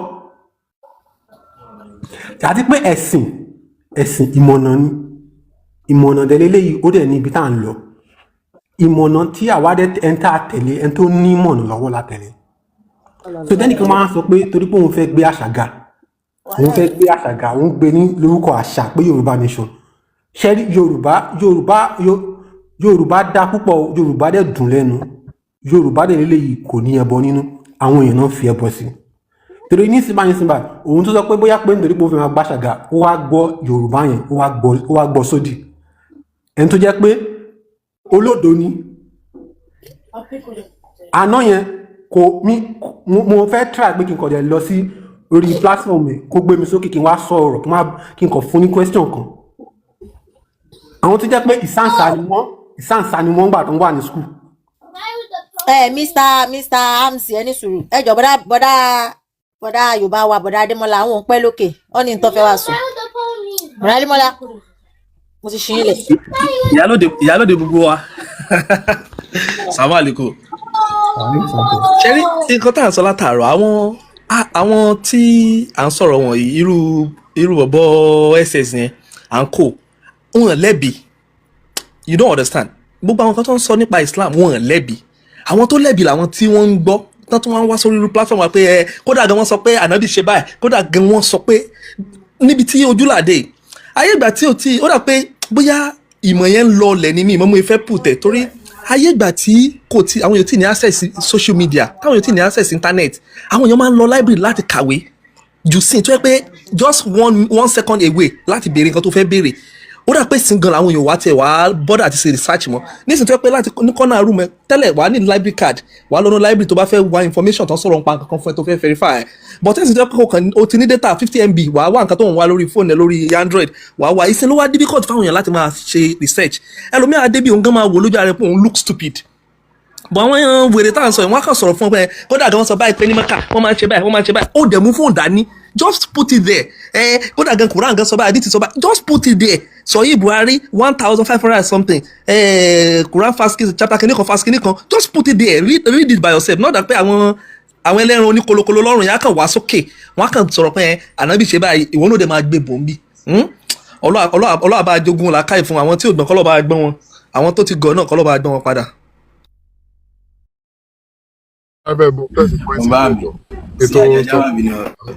Network tèmi máa silence because inú tray mo wà so ó possible kò já mi gan tí bá ti ń sọ̀rọ̀ in the next 1 minute. Ṣé rí nǹkan tí bọ́dá Adémọ́lá sọ tó ń sìn ọ ni pé ṣé ráwọn kan wà tó jẹ́ pé photocopy memory ni wọ́n kí ni mo mean by photocopy memory ni pé tí èèyàn kan bá gbé nǹkan wá fún wọn nísìn nǹkan tó gbé fún wọn yẹn so tó bá ti wà nínú brain wọn instead of táwọn náà máa lọ fi ṣe research gẹ́gẹ́ bí bọ́dá Adémọ́lá ṣe sọ́ọ̀sì.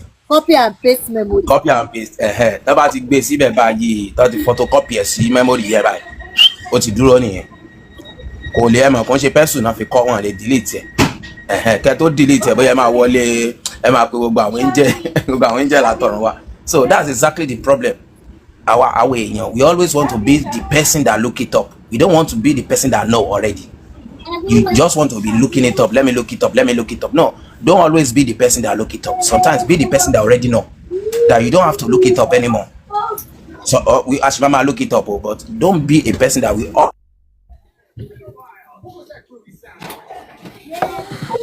àwọn wọn béèrè àwọn question mi nǹkan mi tẹ́kù yẹn as a human being èèyàn á máa wò pé kí lẹ́ni yìí ń béèrè báyìí náà báwo lèèyàn ṣe máa béèrè irú question báyìí ìwọ́gbọ́n máa wò fún ẹ pé ṣé ìwọ́gbọ́n ò ti kọ́kọ́ kà ní tó fi mú ètò ìpè rẹ̀ kan gbé ń dárúkọ eléyìí tó pẹ̀lẹ́ lóní pàkàlà nǹkan kan yẹn ó ń làágùn báyìí bọ̀rọ̀ níwájú kínní ni tòró gbọ̀n kan lẹ́nu ọmọ tíntín ní sí ẹ̀ ó dẹ̀ ń gbé káàkiri without doing your own proper research kọ́lọ́ ń ṣàánú fún wa ni o salaam alaikum.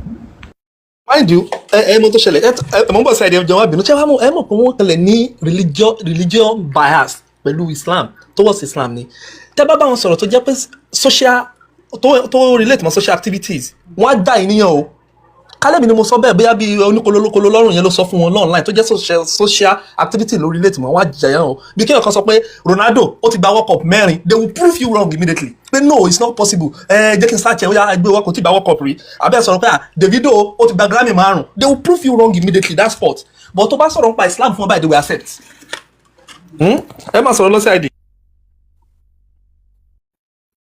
ìmọ̀ràn lèmi kàn fẹ́ gbà àwọn ìjọba wa wọ́n rò bóyá àwọn èèyàn tó nọ́mbà làwọn ń darí not knowing pé àwọn tó yẹ kó yẹ kán wà ní rehabilitation center ló pọ̀ nínú àwọn táwọn ń darí ní Nàìjíríà kí wọ́n bá wa tún àwọn medical facilities wa kí wọ́n bá wa tún sí kán dẹ̀ bá wa kọ́ rehabilitation center tó fẹ́ tó dáwọn èèyàn tí wọ́n kó síbẹ̀ pọ̀ imagine the set of people tá a jọ ń sọ̀rọ̀ tá a jọ ń gbèlú ọpọlọ ti dàrú ẹwúrú ọlọ́pàá 3 wèrè yẹn kéèyàn dẹ̀ wòyàn sùsù kó ní pé yóò kú ní January normal àwọn èèyàn rò bí ó normal ni kò normal mọ́ náà àwọn ìjọba wa abẹ̀yìn o ẹ jọ o ẹ bá wa àwọn èèyàn ọ̀pọ̀lọpọ̀ àwọn àfáà ló yẹ kẹ́ ẹ kó síbẹ̀ ọ̀pọ̀lọpọ̀ pásítọ̀ àwọn tẹ̀sí ẹ̀ lè kó síbẹ̀ ìgbàlá ọ̀kọ́ ná àwọn oníṣẹ̀ṣe nítorí pé èèyàn ò lè gbọ́n nínú ọpọlọ tó lọ́n jogún fọ́mọ ẹ̀dẹ́ ènìyàn ó máa ronú bí ẹ̀fọn kó wá ní pé omi tí ìgbẹ́ tán yàgbẹ́ sí lòun máa bọ kó ní pé condemn iron táwọn bólà ń sáà kí lòun fẹ́ máa tọ́pọ̀ lé lórí imagine o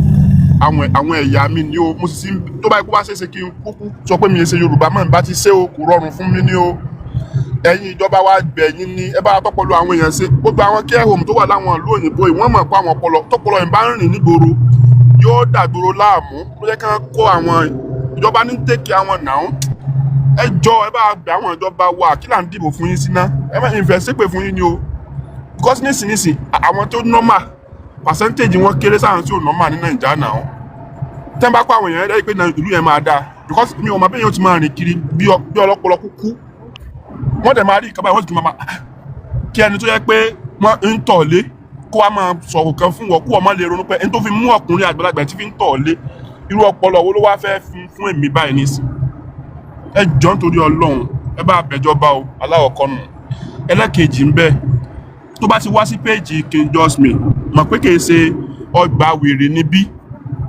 mẹ́sàn pé ọkọ̀ tírìtì wèrè ara rẹ tó o bá ti tírìtì àwọn òbọ̀ gbàgbó wa ó dẹ̀ ọ̀dà ẹni tipátipá ó gbàgbó wèrè rẹ because I don't know the reason why táwọn yẹn kàn máa ń rìn ṣerú ọpọlọ yẹn lè fo títì sá ó níwèé nígbà tó yẹ pé àwọn èèyàn ti bọ́pọ̀lọ́ àwọn èèyàn jẹ́ o ẹ jọ̀ọ́ o mo ń bẹ̀ yín ni ẹ bá ń bẹ àwọn ìjọba o ẹ jọ̀ọ́ o ẹ̀rọ tí mo sọ lè fọ́nì létí ẹlòmíì bọ̀ tí nǹkan tó wà tó jòdòdò ọ̀rọ̀ ni wọ́n náà wàhán tá a jọ ń sọ̀rọ̀ wàhán tá a jọ ń gbèlú wàhán tá a jọ ń ròpọ̀ ẹ wà àwọn ẹlòmíì ẹgbẹ́ sókè ẹ sì mọ̀ pé onígbó lélẹ̀ ó sì mú gbó orí ẹ̀ ti yí ètò orí sàárè ò ti mú gbó ẹ jọ̀ọ́ o ẹ bá bẹjọba o ẹ jọ̀ọ́ o èmi ò bú ẹnìyẹn kan báyìí o ìbò oníṣẹ̀ṣẹ̀ ìbò Christian ṣùgbọ́n báyìí ẹ bá bẹjọba ọpọlọ àwọn yẹn ti bàjẹ́ ó ti ń tàdín ẹ ṣé o.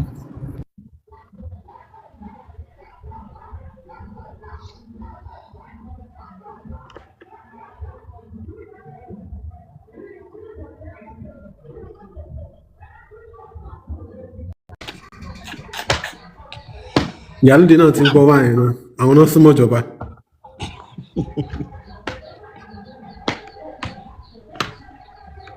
going on pé wọn kì í jẹ́ káwọn obìnrin sọ̀rọ̀ which is not correct in Islam but ẹ̀yin lẹ́wọ̀n wájú so go ahead because Naija Muslim met me here so it's not fair for you to drop me for him to talk according to what I know in Islam but I'm a new revotee so I could be wrong so please go ahead sir. No, hello man, nobody's stopping you daddy for you daddy to talk.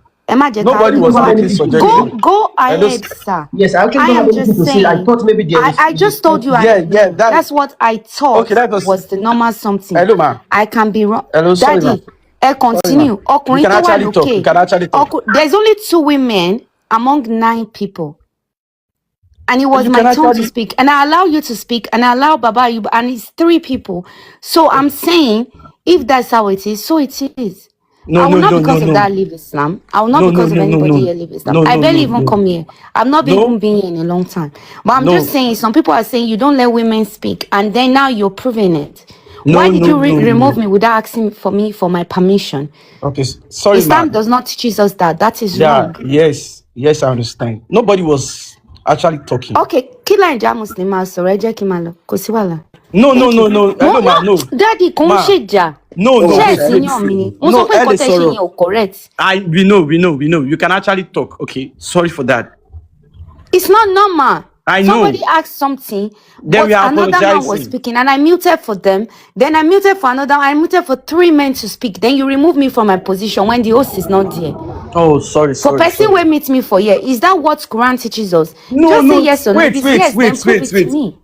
Wait. Anything anybody do does not actually. All right, Dad, correct. Please let's move on. Understood, sir. Ejeka, move on. Correct, sir. No problem. I'm muted. Go ahead, sir.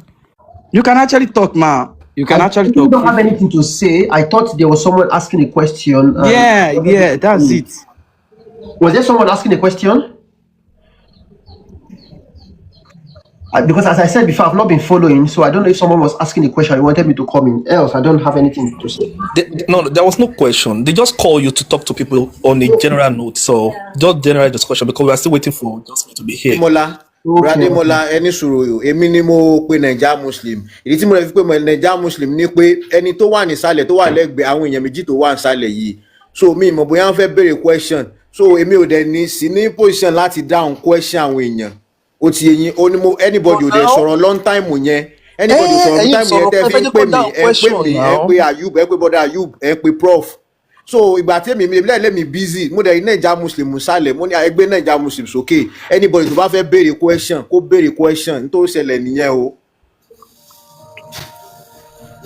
ó ti yé yín so nítorí ṣẹlẹ̀ Naija Muslim I don't know maybe Naija Muslim do you hear Yoruba? No, and I don't even have anything to say seriously because I was not listening, I was not following.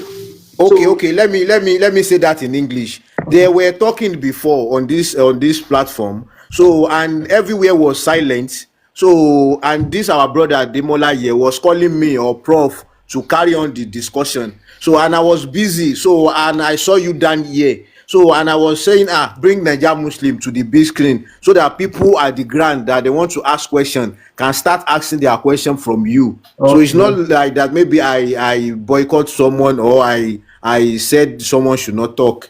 So I don't know, maybe you understand me now. Yes, all right. So I'll just stay here and keep listening. And if anyone wants to ask a question, then I'll come in. Okay, no problem. Yeah. All right. So please, anybody that have question, maybe Islamic question or any question, please you can send the request so that they can bring you up. So and to bá wà lókè, tó bá wà lọ́dọ̀ Nigeria Muslim tó jẹ́ brother wa tó wà lókè. Ẹgbẹ́ prof wọlé. Mi ní moderator. Anybody tó bá ní moderator ẹ jẹ́ bá gbé prof Maneti náà wọlé.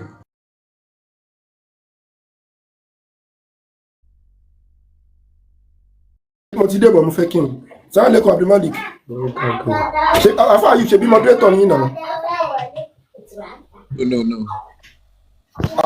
Subhanallah. Mi mọ̀ ẹ̀yà fún moderation.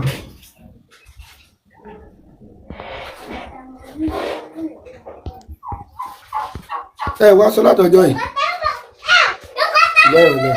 Stop making noise during our school order. Mo ti jáde sí moderator. Wọ́n fún àṣẹ moderator lẹ́yìn náà. Mo ẹ̀ṣẹ̀ wọlé ni mo ti ń send request látẹ̀kọ́ pé kó gbé mi wọlé. Mo wá rí mo tẹ̀ wíyá bọ̀dá Ayubu ní moderator kan mo ti ń tag wọn. Ó dà pé kò sí Lode ń bẹ̀ ni. Lode ń bẹ̀. Sí àdìdẹ́ ti lọ because èmi mo rí pé side drop fún mi. So kán dẹ̀ tó occupy space yẹn mo fi ní kó gbé mi wọlé because mo rí pé side drop fún mi ni. Mo ti jáde sí moderator mi náà bọ́ jẹ́ kí n. Okay. Ṣẹ́rí bọ̀bọ̀ yẹn àwọn bọ̀bọ̀ yẹn ìyẹn àwọn bọ̀bọ̀ ẹlẹ́bọ̀ yẹn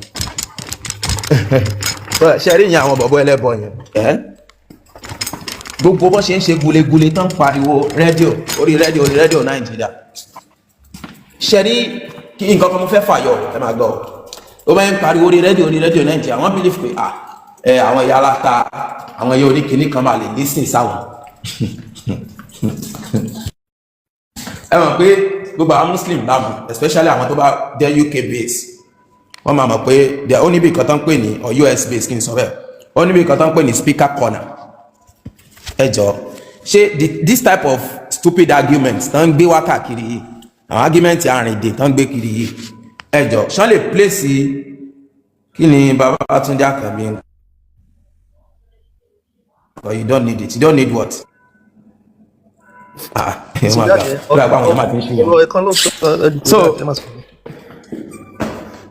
So this type of argument kò lè gbé wọn lè present in public.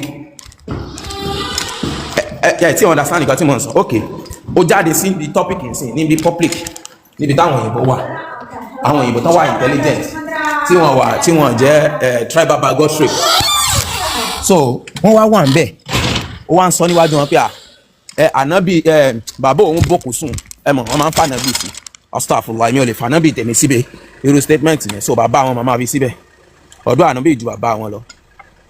So ó wá ń sọ níbẹ̀ àwọn bíbẹ̀ máa rò kéèké nǹkan tó sọ yẹn ó yá fún wa evidence nǹkan tó sọ yẹn ẹ̀yẹn máa gbọ́ o kó wá máa kà pé and he slept in the grave and he slept in the grave àwọn ọmọ bíi lè slept in the grave ibo ló ti wá rí i pé ó bá kinní sùn ẹ mọ̀ bó ṣe the same thing yẹn ló fẹ́ lọ present lórí Twitter kò mọ̀ pé ó rò bóyá wòye mọ̀ ẹ́ ni pé TikTok, Facebook and all that is just like an app ó dàbí Twitter ni kò mọ̀ pé ibẹ̀ yẹn yàtọ̀ blue app ló pe Twitter so ìgbà tó dé that type of argument tó gbé débẹ̀ wọ́n rubbish ẹ̀ ni pé kí ni nonsense tẹ́lẹ̀ ń sọ yìí so the same thing náà ló máa fi rubbish ẹ̀ tó bá lọ gbérú àwọn argument yẹn dé speaker corner ọkàn gbé síta àbí táwọn èèyàn wà tẹ́pọ̀ àwọn tó lọ míì àwọn tó ti wà tribal bigotry because tẹ́lẹ̀ yìí bó ṣe wà yẹn tó bá sọ fún wọn pé bàbá òun ó lọ ṣe kinní kan tó ju gbogbo nǹkan tó ń sọ yìí lọ they will still believe him they will still take it up and down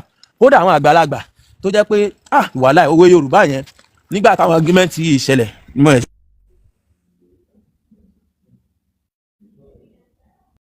I was here for hours. Nobody had any problem. Baba ni àwọn ń bọ̀ o.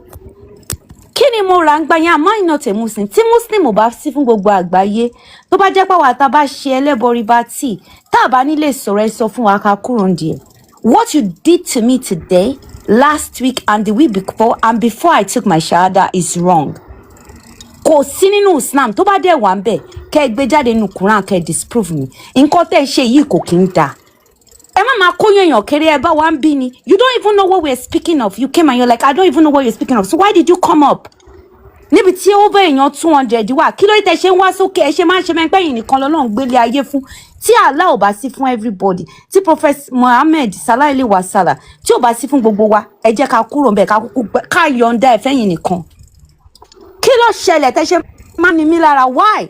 Sister Aisha. Mi kí n wá sórí prophet tó lè ní ọdún ìjọsìn ní wá síbí báyìí. Kí ló dé tí prophet ṣe tó ṣe fọ̀rọ̀ ẹ̀ ní why? Ẹ má sọ anything. Bọ̀dá Adólẹ́mọ ẹ má sọ nǹkan kan sẹ́ no ẹ̀yẹn ṣáà má sọ nǹkan kan tì yín ẹ̀yẹ má sọ nǹkan kan tì yín. So bí ọ̀rọ̀ tí mò ń bá lọ àwọn people tó bá gbèrú argument yẹn sì tó lóun fẹ́ present ẹ̀ ní speaker corner I'm asking you pé tó bá ní ó yá present evidence is argument to make yìí nísìn question tí mo béèrè yẹn o tó bá ní present argument fún argument to make yìí sí pé bàbá ẹ bá òkú sùn bàbá ẹ jí kìíní kan ó yá ṣé o fẹ́ máa tú fáwọn tó jẹ́ pé àwọn gangan náà léde fúnra wọn pé you slept mean pé ó bá òkú yẹn sùn so ló fi jẹ́ pé àwọn people yìí wọ́n lè jáde síta wọ́n lè ṣe kíni wọ́n lè jáde síta wípé àwọn fẹ́ wá ṣe nǹkan yẹn níta gbangba àwọn fẹ́ sọ ló fi jẹ́ pé wọ́n ń ṣe níṣe bíi pé ọ̀lẹ́mẹ̀wọ̀ ọ̀jà ni kí ni mo mean by that ni pé nígbà táwa kékeré àwọn tó bá jọ ọmọ Ìbàdàn wọ́n mọ nǹkan tí mo ń sọ yìí tá a bá fẹ́ báyàn jà tó jẹ́ pé ẹnìyẹn ó jù wá lọ gan àwọn máa sọ fún pé ó yá tó bá tó bẹ́ẹ̀ kó kọjá àlàyé tó bá ti kọjá àlà yẹn màá tún sọ fún pé tó bá bí ẹ̀dá kọjá àlà màá tún fàlà mí màá tún sún sẹ́yìn títí tá a máa fi sún dé kíni tá a máa fi sún dé ilé wa màá kàn sá wọlé ni so the same thing ni ọmọ ẹlẹ́bọ yìí the same thing ló ń ṣe ló fi yẹ kí òun ló kọ́ gba challenge tẹ́lẹ̀ náà fún Just Me tó fi sọ pé ó yá ẹja lọ lo péjì ẹlẹ́bọ bíi tiwọn tó ń pè ń jà yá bí kí náà ń pè yẹn kọjá káwọn lọ lo péjì so péjì yẹn wà available tó ń sìn ó wá sá lọ pé irọ́ radio station ni wọ́n fẹ́ lọ lò sọ pé àlọ́ radio station náà ó yá radio station tó fẹ́ lò yẹn tún lọ gbé wàláhì mo tún fọ́ Ọlọ́run ọba tó dá mi mo fi búra tó bá lọ sí radio station wá sọ pé iye báyìí náà fẹ́ gbà wàláhì máa kó iye tán bá fẹ́ gbà lẹ̀ kóun lọ ṣe kóun lọ present ẹ̀ pókè iye báyìí náà fẹ́ gbà radio station wàláhì mí lówó ṣùgbọ́n máa fún wọn máa kó iye tán bá fẹ́ gbà lẹ̀ ní radio station. So ó wá ní ìwọ ló mention radio station náà ta ló yẹ kó lọ ṣe register yẹn ta ló yẹ kó lọ sọ̀rọ̀ nípa báwọn tó ní radio sọ̀rọ̀ ìwọ ni now because ìwọ ló sá lọ sí radio station àwa kọ́ so but because of ó ti mọ̀ pé àwọn argument yẹn àwọn stupid argument ni tí ò ní kò níbi tó fẹ́ dúró lé kò ní bẹ́ẹ̀sì kan kò ní nǹkan kan. Prof mo ní òun ló jẹ́ kó lọ sí radio station because ìwọ ló fẹ́ liberate àwọn èèyàn pé kíní yìí ò kò ń ṣe fúnlẹ̀ Yorùbá ìwọ ló yẹ kó gbé gbèsè. ẹ jọ ẹ máa gbọ́ àwọn èèyàn ó tún wá ń sọ fún wọn pé mo ní nǹkan tó fẹ́ bí wọn ṣé ìwọ ni wọ́n fẹ́ béèrè question ṣé question and answer ló fẹ́ ṣe ni ó máa mú topic àwọn náà máa mú topic ó máa fẹ́ topic wọ́n náà máa mú wá topic ni. So ẹ̀yẹn for example ń sìn báyìí kí bàbá Adébóyè wá sọ pé òun fẹ́ bá Just Me ṣe debate kí Just Me ẹ̀ṣẹ̀ wá máa ní ẹni sọ radio station ká ẹ̀ṣẹ̀ wá lọ ṣe ibi tó bá ti fẹ́ kódà bẹ́ẹ̀ fẹ́nu chọ́ọ̀chì yín àwa ń bọ̀ ń bẹ̀ náà Yorùbá fi ní gbogbo ibi ló gba alágbára ọmọ ọ̀lẹ nìkan la yọ̀ gbà gbogbo ibi ló gba mùsùlùmí náà ẹni tó sọ pé ẹnu pọ̀ lọ́wọ́ wa kó máa bọ̀ bíbà kó wá fèsì wàhálà kó wá fèsì mi kó máa bọ̀ èmi gan kó wá fèsì mi kó máa bọ̀ bíbà so ọ̀lẹ́mẹ̀wọ̀ ọjà ní gbogbo nǹkan tó ń sọ tó ń ṣẹlẹ̀ kọ́ ló ń ṣàánú fún ọjà rẹ̀ Just Me ẹ ti dé. ẹ máa sọ lọ ẹ kọ fún mi sún mi ní mo fẹ́ switch account yẹn padà mo fẹ́ switch account yẹn. Okay. So àwọn argument yẹn ẹ̀yin náà ẹ jẹ́ fún yín lánàá another instance ń sìn okay mi mo wà ń bí báyìí sìn ìlú tí mo wà wọn kì í sọ English kí wọ́n wá ní àkílẹ̀sìn mi kí wọ́n wá ní àmì Muslim kò tí ẹ̀ nídìí mọ̀ ẹ̀ṣẹ̀ ń ṣàlàyé fún pé kinní kan ó yẹ yín okay let's assume pé Ọlọ́run má jẹ́ ń róṣì o mo wá ní mo ti padà wálé ilé òfò tán péyàn sí ó wá ní àkílẹ̀sìn mo wá ní àmì traditional kò mọ̀ kó wá máa béèrè lọ́wọ́ mi kí wọ́n wá ní when I go home, there is what we call Ogun. That Ogun we kill a dog. So that dog, we will cut his head. We will cut his head.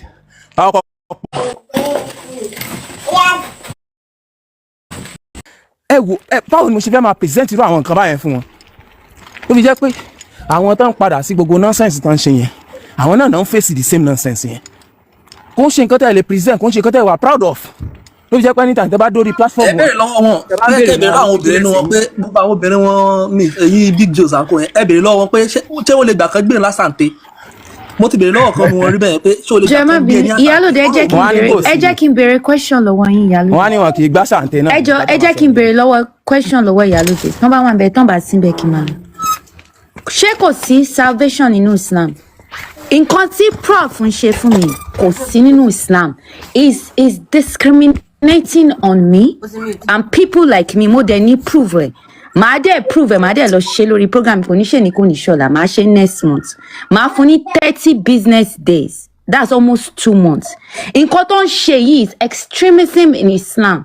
Àwọn kan wà tó jẹ́ pé wọ́n kúrò nínú Islam wọn ò fi ṣèkà wọn ò understand díẹ̀ ni ẹ̀yin tẹ́ wá ń kọ́ wa ta wá dé kí n máa sọ̀rọ̀ kí prof gbọ́rọ̀ lẹ́nu mi I don't understand. Ó dẹ̀ délẹ̀ kejì láàrin 3 business days. What do you mean? Islam kọ́ ẹ má máa sọ pé kí n calm down bàbá Abíọ́lá kí ni gbogbo nonsense yìí ṣé bàbá yóò ṣe fún mi ni. King tẹ bá ti fẹ́ sọ̀rọ̀. Let me get out of here. That's why I don't come to your program. Ẹ má máa sọ pé kọ́ máa gbọ́rọ̀ lẹ́nu mo wà lọ́dọ̀ Ọ̀túnba bọ̀bọ̀ yìí wá after me being there for 4.5 hours. Prof honestly tí n bá lọ sí mọ́ṣáláṣí máa fi ọ̀rọ̀ yín tọrọ lọ́dọ̀ Allah ipe tó bá jẹ́ pé máa yìí tí n bá ṣe nǹkan aburú sí kí ìburú kó bá mi 1000 times. Mo wà lọ́dọ̀ Ọ̀túnba máa yìí wá sọ́dọ̀ mi ó gba voice lẹ́nu mo bẹ̀rẹ̀ sọ pé òun fi ṣe program.